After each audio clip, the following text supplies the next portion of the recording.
سڵاو ڕێز بیسەرانی خۆشەویست، من بەفراوی نووری لە دەنگی ئەمریکای بەشی کوردی لەگەڵتانین بۆ گفتوگۆکردن لەسەر بابەتێکی ئەدەبی. ڕاوێش سەلیم ناوێک بوو تا چەند ساڵێک لەم. Liebe Zuhörer, mein Name ist Bafra Nouri von Voice of America. Ich führe heute ein Gespräch mit Ravesh Salim aus Österreich über literarische Übersetzung.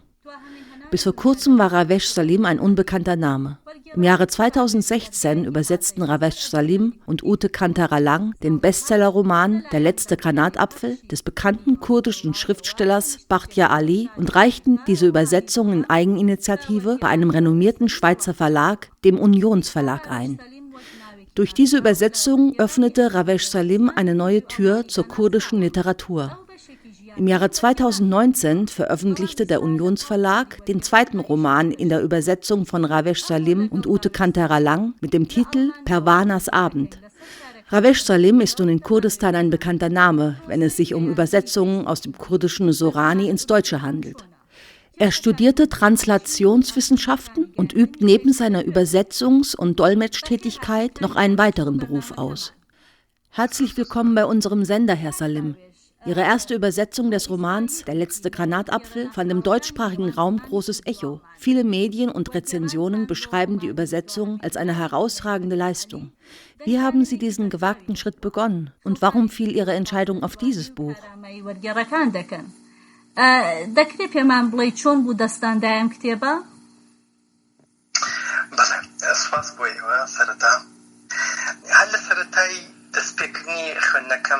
Vielen Dank für die Einladung.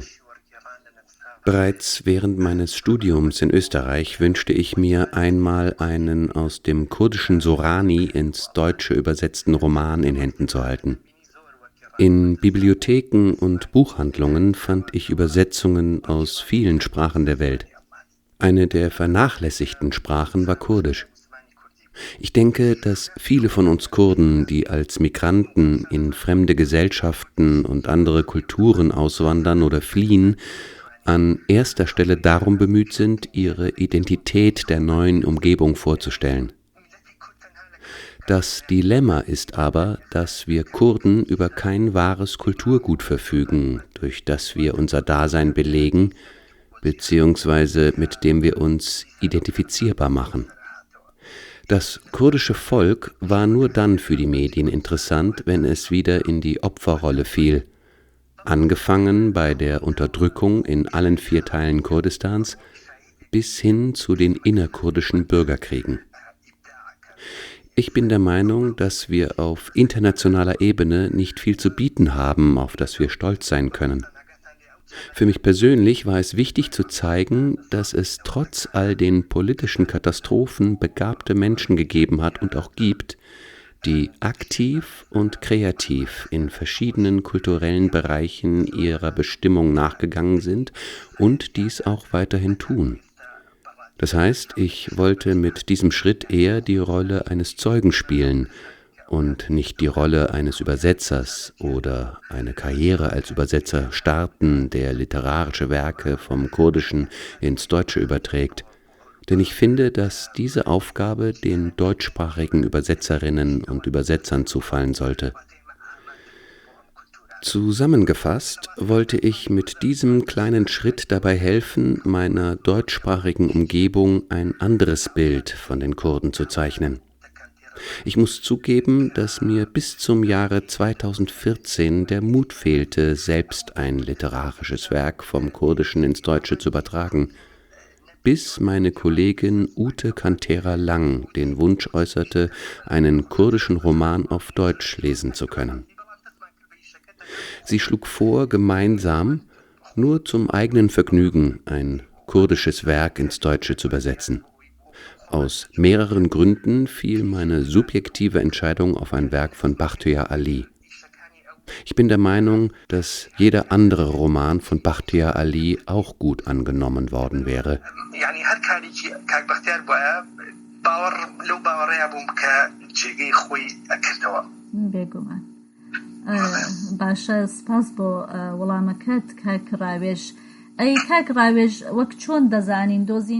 Es ist bekannt, dass unaufgefordert eingesendete Manuskripte von Schriftstellern, aber auch von Übersetzern meistens von den Verlagen abgelehnt werden. Wie ist es Ihnen gelungen, eine Zusage vom Unionsverlag zu bekommen?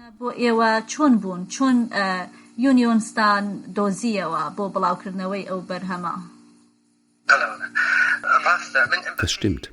Laut einer Studie von 2019 werden etwa 98% der Manuskripte, die unaufgefordert bei Verlagen eingereicht werden, abgelehnt. Üblicherweise suchen die Verlage selbst AutorInnen oder ÜbersetzerInnen oder die Autorinnen und Autoren werden von Literaturagenten den Verlagen vermittelt. Natürlich kann man auch ein Buch selbst veröffentlichen. Das Self-Publishing bringt aber gewisse Nachteile. Zum einen muss man für die Kosten selbst aufkommen. Dann ist es schwierig, bei Kritikern und Literaturkennern Gehör zu finden, was auch das Problem mit sich bringt, dass das Werk bei der Vergabe von Literaturpreisen nicht berücksichtigt wird. Weiters liegt das Marketing meist beim Autor selbst. Die Bücher werden nicht immer von Buchhandlungen zum Verkauf angeboten. Und außerdem werden solche Werke oft nicht gut lektoriert, worunter wiederum die Qualität leidet. Erscheint ein Buch bei einem Verlag, so hat es einfach ein anderes Gewicht. Wie ich schon am Anfang erwähnte, wollten Ute und ich nur für uns übersetzen. Nachdem wir aber unsere Übersetzung Experten zur Beurteilung vorgelegt hatten, fanden wir Bestätigung, dass es sich um ein ausgezeichnetes Werk handelte, was uns dazu bewegte, einen Verlag zu suchen und dieses einzureichen. Wir holten die Einwilligung des Autors ein und begannen mit dem nächsten Schritt. Es ging darum, einen Verlag zu finden, dessen Programmschwerpunkt mit unserem übersetzten Werk übereinstimmte. Da der Unionsverlag bestrebt ist, bisher unbekannte Literatur aus Asien, dem Mittleren Osten, Afrika und Lateinamerika dem deutschen Sprachraum zugänglich zu machen, fiel unsere Auswahl auf den Unionsverlag. Auf der Homepage der meisten Verlage wird darauf hingewiesen, dass keine telefonische Auskunft über eingesandte Manuskripte gegeben wird und dass sie sich bis zu 3 Monate Zeit nehmen, um eine Anfrage zu beantworten. Nach einem Monat wurde ich ungeduldig und kontaktierte den Verlag telefonisch mit der Bitte, sich das Werk anzusehen, da wir es, sollte es nicht in ihr Programm passen, einem anderen Verlag anbieten wollten. Der Gründer und Leiter des Verlags, Lucien Leites, muss noch in derselben Nacht das Manuskript gelesen haben. Am nächsten Tag rief er an und bat uns, ihm das Gesamtmanuskript zukommen zu lassen, da er das Buch veröffentlichen wolle.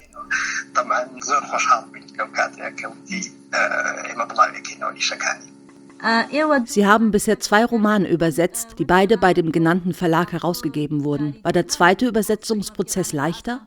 Wie beurteilen Sie die zweite Erfahrung gegenüber der ersten?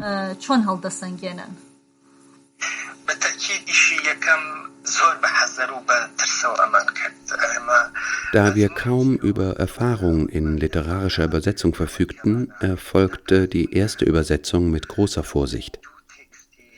Die einzigen bisher veröffentlichten Übersetzungen von uns waren 2 anspruchsvolle Essays der beiden kurdischen Künstler Saman Ahmed und Saskia Salih.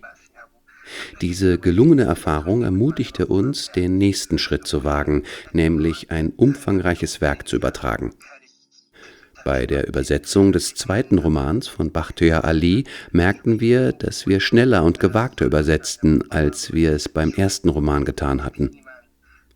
Das hatte unter anderem damit zu tun, dass wir die Zusammenarbeit mit dem Verlag nun kannten, wie die Vorgehensweise ist und vieles mehr.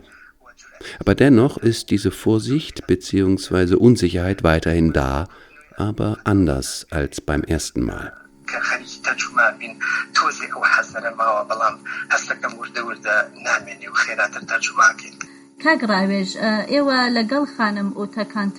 Sie übersetzen mit Frau Ute Kantara-Lang.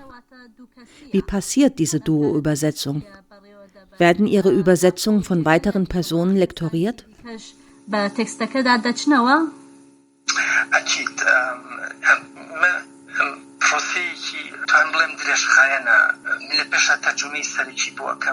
Ja, natürlich. Zunächst mache ich die Rohübersetzung, dann wird diese von Ute überarbeitet und korrigiert.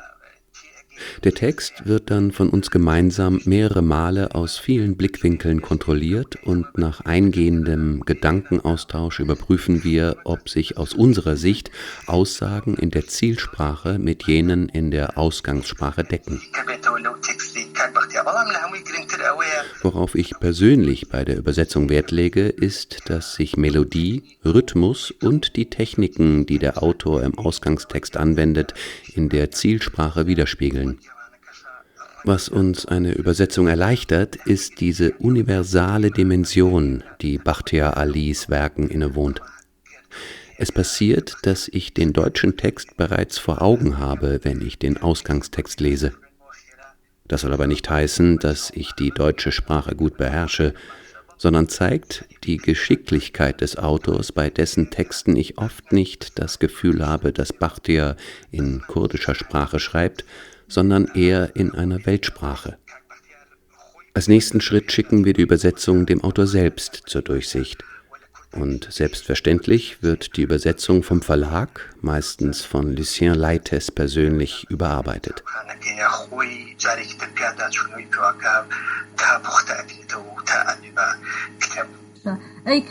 Wie wurde die Übersetzung im deutschsprachigen Raum aufgenommen? Wie würden Sie persönlich diese Arbeit beurteilen?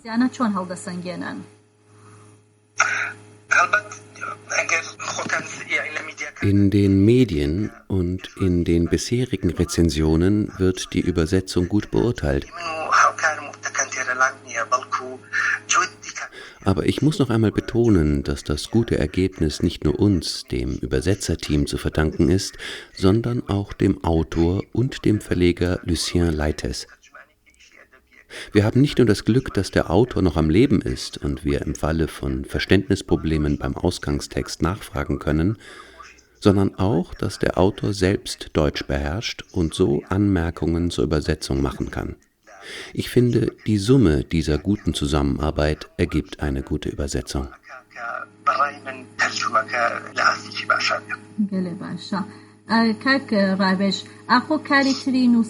Haben Sie vor, weitere Werke von Bachtiar Ali zu übersetzen?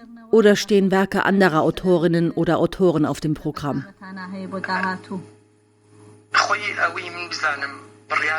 Soweit ich weiß, soll das Gesamtwerk von Bachtiar Ali beim Unionsverlag herausgegeben werden. Es ist auch ein großer Wunsch, Werke von anderen kurdischen Autorinnen oder Autoren übersetzen zu dürfen. Wir haben in Kurdistan einige brillante Schriftstellerinnen und Schriftsteller. Aber wie Sie selbst auch am Anfang erwähnt haben, liegt die Schwierigkeit darin, einen Verlag zu finden und ihn von deinem Projekt zu überzeugen.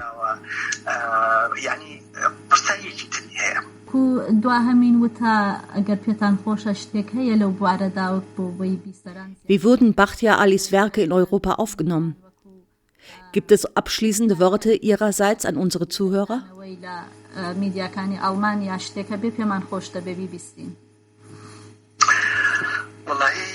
Ich mache selbst ungern Werbung für seine Werke, aber die Berichte der Medien sprechen für sich. Der letzte Granatapfel stand auf Platz 1 der Litprom-Weltempfängerbestenliste, belegte den 7. Platz auf der SWR-Bestenliste und im Jahre 2017 erhielt der Autor den Nelly-Sachs-Preis. Weiters gibt es unzählige positive Rezensionen von bekannten Literaturkennern. Abschließend möchte ich sagen, ich wünsche mir, dass sich die Kurden individuell eher durch ihre kulturellen Aktivitäten der Welt präsentieren, damit sich die auf der Welt verbreiteten Vorurteile gegenüber den Kurden verändern können. Die Kurden sind nur für ihre tapferen, kühnen Kämpfer oder für ihr politisches Scheitern bekannt. Es sollten auch andere Seiten dieses Volkes gezeigt werden. Und das geschieht nicht nur durch Übersetzungen, auch andere Bereiche müssen präsenter werden.